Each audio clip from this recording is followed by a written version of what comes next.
자, 다음 판을 봅니다. 자, 국토계획 및 이용에 관한 법률인데 여기서 토지거래 허가구역 내에 있는 토지, 허가구역 내에 있는 토지는 매매가 안 되는 거 아시죠? 허가사항이니까. 그렇죠? 그래서 허가를 배제하거나 잠탈하는 내용으로 계약이 체결되면 이게 바로 국토계획 및 이용에 관한 법률 위반죄로 처벌할 수 있습니다. 이때 여기서 말하는 허가 배제나 잠탈행위라는 말의 의미는 자, 그 다음 동그라미 1번 한번 해볼게요. 허가가 필요한 계약을 허가가 필요하지 않은 것에 해당하도록 계약서를 허울어 쓴다든지, 그쵸? 또는 2번 해보세요. 정상적으로는 허가를 받을 수가 없어요. 근데 허가 받을 수 있도록 역시 계약서를 허위로 작성한다든지, 이 모든 것이 1번이든 2번이든 전부 다 허가 배제 잠탈 행위라고 보아서 국토계획 및 이용에 관한 법률 위반죄로 처벌할 수 있다는 내용의 판례입니다. 자, 게임 산업 진행에 관한 법률 위반죄인데요. 여기서 환전이란 말 나오지? 환전. 이 환전이란 말의 의미는 게임 결과물을 수령하고 돈을 교부하는 것. 동그라미 1번. 게임 결과물을 교부하고 돈을 수령하는 것. 동그라미 2번. 즉, 교부가 먼저냐, 수령이 먼저냐 가리지 않고 수령하고 돈을 교부하고 돈을 수령했든 모두 환전으로 볼 수 있다는 겁니다. 그렇게 해석하더라도 유추해석이 아니다는 판례입니다. 다음 보죠. 자, 의료법 얘기네요. 자, 직접 진찰한 의사가 아니면 처방전을 작성, 교부하지 못한다고 하고 있습니다. 즉, 처방전을 작성, 교부하려면 그 환자를 직접 진찰한 의사만이 처방전을 발행할 수 있는 거죠. 여기서 직접이란 말의 의미는 전화통화를 이용해서 비대면으로 진찰이 이루어진다 하더라도 직접 진찰로 볼 수가 있다는 내용인데요. 그러려면 일정한 조건이 필요합니다. 그것이 꺽쇠 2번이죠. 일정한 사항이 전제되어야 할 것이다는 거예요. 어떤 전제냐면 이 전화통화와 의사가 환자랑 전화통화를 했다고 해서 무조건 다 직접 진찰로 보아서는 안 돼요. 자, 이 환자가 그 이전에 의사가 환자를 대면하고 진찰하여 환자의 특성이나 상태 등을 알고 있었어야 됩니다. 그 말은 적어도 이 환자가 최소한 한 번 이상은 이 의사를 병원을 찾아와서 의사로부터 직접 진찰을 받고 처방전을 받아본 적이 있었어야 돼. 그래야 의사가 환자의 상태가 어떻다는 것을 잘 알고 있는 거죠. 이 갑자기 비대면이란 말이 언제 처음 나왔지? 우리가 비대면이란 말은 그전까지 쓰던 용어가 아닙니다. 자주 쓰던 용어가 아니죠. 코로나 때 나온 얘기잖아. 코로나 때. 그래서 이 코로나가 이제 활기칠 때 이 환자들이 병원에 자주 못 오잖아요. 그래서 그럴 때에는 의사가 이 화상통화라든지, 그쵸? 전화통화라든지 이것을 통해서 그 진술 내용을 듣고 처방전을 발행해 줄 수 있는 거죠. 처방을 할 수 있는 거잖아요. 그러려면 최소한 이 환자와 의사가 적어도 한두 번 이상은 대면했었어야 되는 것이 전제 조건이다 라고 하는 겁니다. 그러지 않고 꺽쇠 3번처럼 이 의사가 환자랑 대면한 적이 한 번도 없어. 그래서 의사가 환자의 특성을 몰라. 그러한 상태에서 전화통화를 했다면 이것은 의사가 직접 진찰했다라고 볼 수는 없는 것이다. 이 상태에서 만약에 처방전을 발행했다면 그것은 의료법이 금지하고 있는 의료행위를 이 의사가 하고 있는 거예요. 아시겠죠? 그런 내용입니다.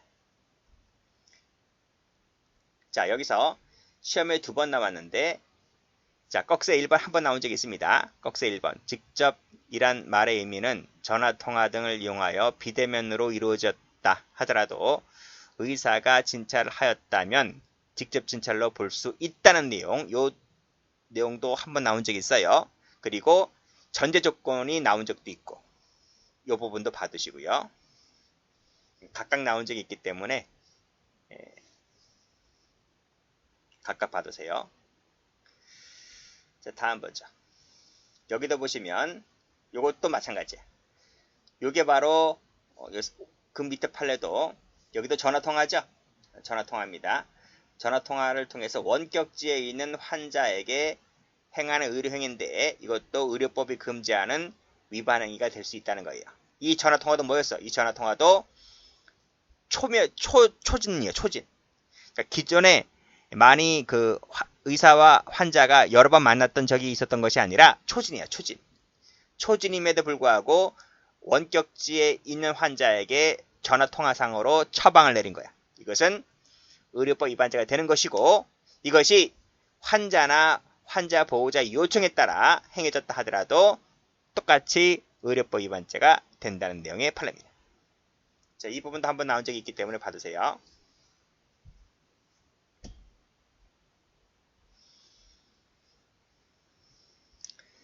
자, 허무인에 대한 처방전 작성하면 돼, 안 돼? 당연히 안 되죠. 그것은 의료법 위반죄가 됩니다. 자, 여기 나왔네. 의사 등이 직접 진찰해야 할 환자를 진찰한 상태에서 처방전을 교부해야 되는데 지금 직접 진찰하지 않았잖아요. 그치? 그러면 의료법 위반죄가 되는 것이고 또 존재하지 않은 허무인을 상대로 처방전을 작성한 것도 의료 위반죄가 되는 것이고 그 사실관계가 2번입니다. 자, 병사인 분대장이 상관모욕죄에서 말하는 상관이 될 수 있느냐? 된다는 겁니다. 보통 우리가 상관모욕죄 할 때 상관은 뭐 장교라든지 그쵸? 뭐 높은 사람들 있지, 군대에서 높은 사람들. 그런 사람들은 당연히 상관모욕죄에서 상관이 되는 것이고 같은 병이라 하더라도 계급장이 높으면 상관모욕죄에서 상관이 될 수 있다는 판례입니다. 군대는 계급사회잖아요. 같은 계급이라 하더라도 같은 상병이나 같은 병장이라 하더라도 군대에 입대한 그 달수에 따라서 계급이 군번이 다르잖아요. 그렇기 때문에 상관말은 복종해야 되는데 그 상관을 무시하고 모욕하고 밑에 있는 부하들 앞에서 모욕하고 그러면 군 기강이 흐트러지잖아요. 그렇기 때문에 이것도 처벌할 필요성이 있다는 것입니다. 그래서 분대장과 분대원은 명령 복종 관계에 있는 거죠. 그래서 분대장은 상관이 될 수 있다. 모두 병사라. 같은 일반 병사라 하더라도 계급이 높은 분대장은 상관모욕죄에 상관이 될 수 있다는 내용의 판례입니다.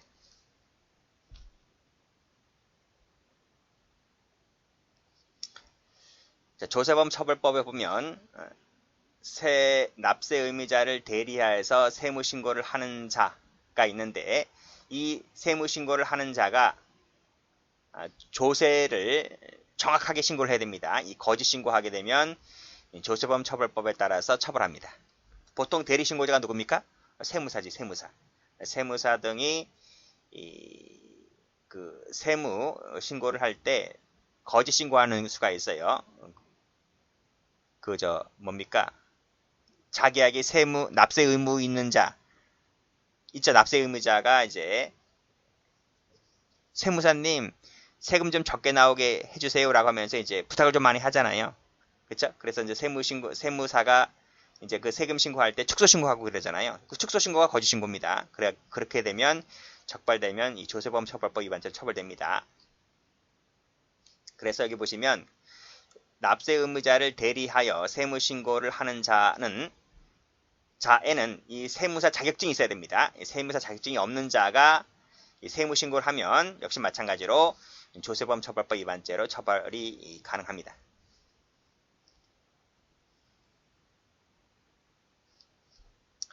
자, 피고인이 지능 지수와 사회 연령이 낮은 이 피해자를 폭행하거나 협박해서 강간해버리면 성폭력 범죄 처벌 등에 관한 특례법 위반죄로 처벌할 수 있다는 내용의 판례입니다. 지능지수가 낮다, 사회연령이 낮다, 즉 지능지수가 낮다는 것은 꼭 장애인 복지법에 따라 등록이 되어야만 되는 게 아니에요. 등록되지 않았다 할지라도, 즉 장애인으로 등록되지 않았다 할지라도 지능지수가 낮은 피해자를 강간해버리면 이 피고인은 성폭력범죄처벌법으로 처벌됩니다.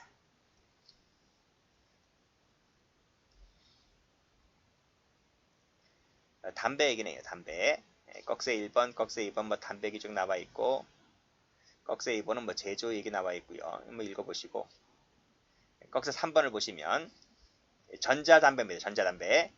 전자장치 동그라미 치시고, 전자장치를 이용하여 니코틴이 포함된 용액을 만드는 방법으로 담배 제조업 허가 없이 담배를 제조했습니다. 그러면 담배사법 위반죄가 된다는 내용의 판례입니다. 여기 보시면 이런 얘기 나와 있죠. 그 기준이, 허가 기준이 마련될 때까지는 법 준수를 해라. 기준이 마련될 때까지 좀 참아라 이겁니다.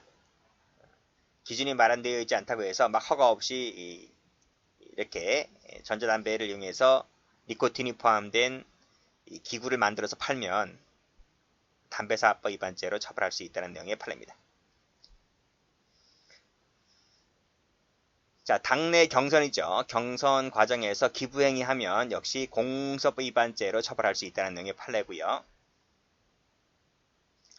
법정에서 소동을 하면 형법상의 법정소동죄로 처벌할 수 있거든요. 이때 법정이라고 하는 것은 일반 법원뿐만 아니라 헌법재판소도 포함됩니다. 헌법재판소에서 소동을 부리면 법정소동죄가 됩니다.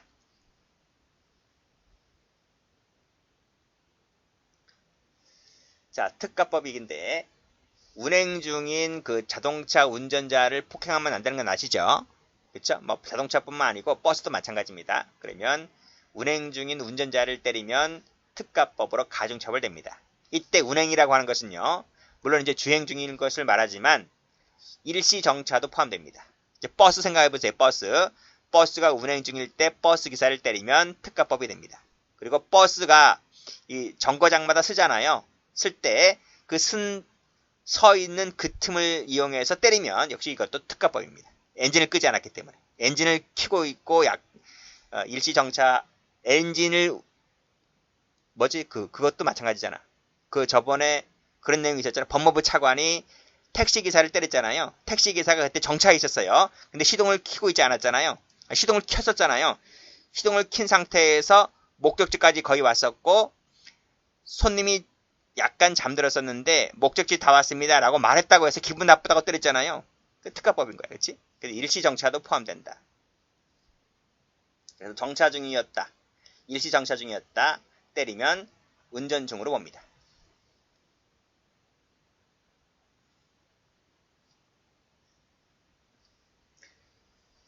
이건 무슨 복권 얘기네요. 그치? 뭐 체육진흥투표권 등을 발행하는 시스템에서 경기 승부를 걸기 위하여 뭐 복권 얘기네. 게임 머니를 그 운행자를 통하여 미리 확보해 두었다가 돈 받고 뭐 충전시켜주는 등으로 뭐 이런 행위를 했을 때 이 법에서 말하고 있는 어떤 행위에 해당된다는 내용인데요. 뭐 읽어보시면 돼요. 여기도 보면 적중될 경우에 뭐 미리 정해진 비율에 따라서 환전을 해주고 취득하는 방법으로 사이트를 운영했다는 겁니다. 그랬을 때 이 법률에서 규정하고 있는 제공으로 보기 때문에 이 법률 위반죄로 처벌할 수 있다는 내용이겠죠. 여기도 링크를 통한 해외 베팅 사이트에 연결했고 뭐 충전하고 환전해주고 중개 사이트를 운영했다고 했을 때 국민체육진흥법에서 규정하고 있는 어떤 구성 요건에 해당하기 때문에 국민체육진흥법 위반죄로 처벌할 수 있다는 내용의 판례인데 한번 보세요. 다 처벌이 가능하다는 내용의 판례입니다.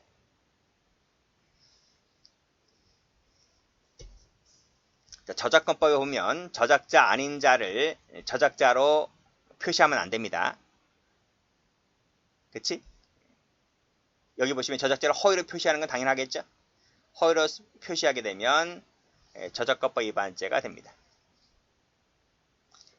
자, 그 내용이 2번인데 대학 교수인 피고인들이 출판사와 공모하여 공저자로 허위로 표시합니다. 표지가리 하죠? 그치? 그러면 저작권법 위반죄가 됩니다. 원래는 공저자가 아니야. 공저자가 아니고 저자는 한 명입니다. 한 명인데 출판사라든지 뭐 이해관계자들이 공저자로 해달라고 부탁을 하잖아요. 그치? 뭐 그러면 뭐 책 판매도 좀 더 수월하고 뭐 여러 가지 뭐 홍보도 되고 하다 보니까 울며 겨자 먹기로 이제 그 저자가 공저자를 해줍니다. 해주게 되면 이거 안 돼요. 저작권 위반죄가 된다는 그런 내용입니다. 여기 마지막 줄도 보시면 저작자로 허위를 표시하는 대상이 되는 저작물이 이전에 공표된 적이 있다 하더라도 하면 안 돼. 제 책도 좀 공조리 돼 있잖아요. 그치? 그렇게 하면 안 돼. 안 되고 원래 실제 저작자가로만 표시해야 되는데 됐습니다. 오늘은 여기까지 하고 다음에는 해석 방법 등을 보도록 합니다.